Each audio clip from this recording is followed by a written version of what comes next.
Наместо да го образложи 6-месечниот извештај за работењето на специјалното јавно обвинителство, Катица Јанева попладнево испорача 3 барања до собранието. Побара промена на членот 22 од законот за СЈО, со кој ќе се продолжи рокот од 18 месеци за покренување обвиненија, да се изгласа законот за заштита на сведоци, но и да се имплементираат препораките на Венецијанската комисија. Јанева не даде одговор на прашањето каде се потрошени повеќе од 60 милиони денари во изминатите 6 месеци, пари за кои нема никакво образложение во извештајот.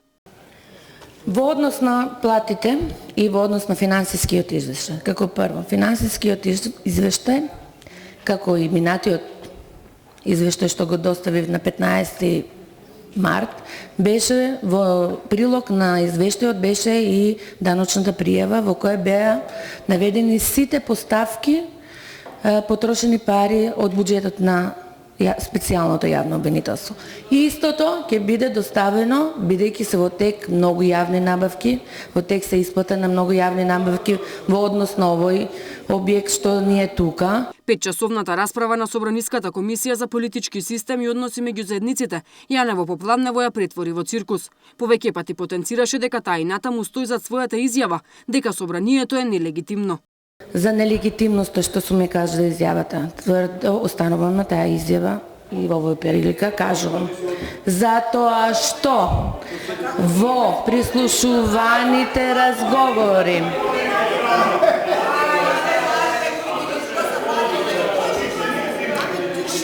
Ве молам за внимание. Ве молам за внимание. Ве молам за внимание. Бузова Каревска, контрреплика, поведете.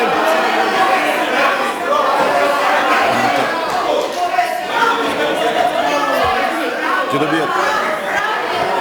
Што во меѓувреме се смени да вие сега денес со вашето доаѓање тука го признавте легитимитетот на собранието. Значи тогаш не дојдовте затоа што не го признавате.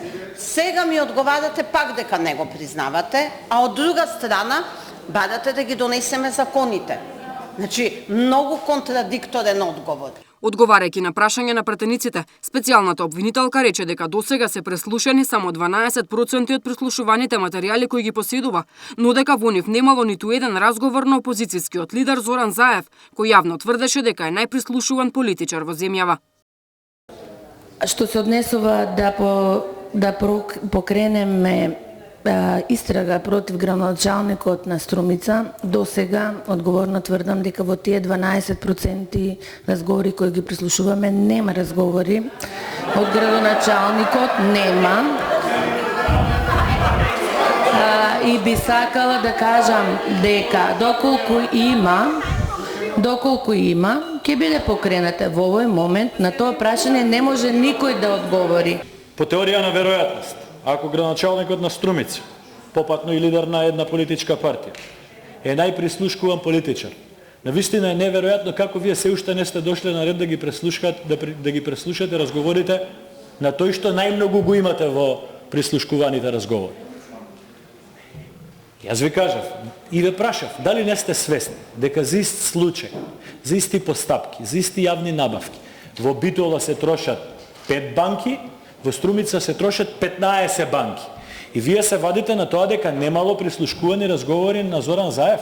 Сакам да ве прашам, господја Јанева, дали вие ќе бидете ударната тупаница на СДСМ на овие избори и дали директно вие ќе бидете дел од програмата на СДСМ? Се надевам дека нема да бидете. Се надевам дека ќе го докажете токму спротивното. Се надевам дека колку и нас дали ни одговара или не ни одговара, без разлика против и кој да поднесете обвинение, ние ќе имаме право нормално да се браниме, но се прашувам дали ќе покренете обвинение против некој од опозицијата. Бидејќи чудно вие го гледате, правото гледам, значи кога гледате дека некој зимал подкуп, за вас тоа не е кривична повреда, а викате, Шилегов рече, специјалното јавно обвинителство работело by the book, ама јас се прашувам дали букот е жолта штампа, и тоа не знаеме, ќе докаже времето, да ни кажете како понатаму ќе работите, бидејќи нормално барате да ви се продолжи мандатот, но треба да оправдате што до сега сработивте. За цело време на седницата, опозицијските пратеници пак се обидуваат да ја заштитат Катица Јанева со процедурални забелешки, координирајќи се со неа кој и што ќе збори. Пратениците на СДСМ најавија дека ќе ги поддржат барањата на Јанева за законски измени. Ќе направам се без оглед колку уличарски да делуваат определени дофрлања и да кај овие луѓе кои што дофрлаат се обидам аргументирано да им укажам на таквата потреба. Особено затоа што сакам да го ценам тоа што они овдека го тврдат и во настапите во собранието, меѓутоа и во нивните политички настапи надвор од собранието. Поради големиот интерес на пратениците, комисиската седница продолжува и утре. 6-месечниот извештај за работењето на специјалното обвинителство ќе се најде пред пратениците на пленарна седница, која е закажана за во понеделник.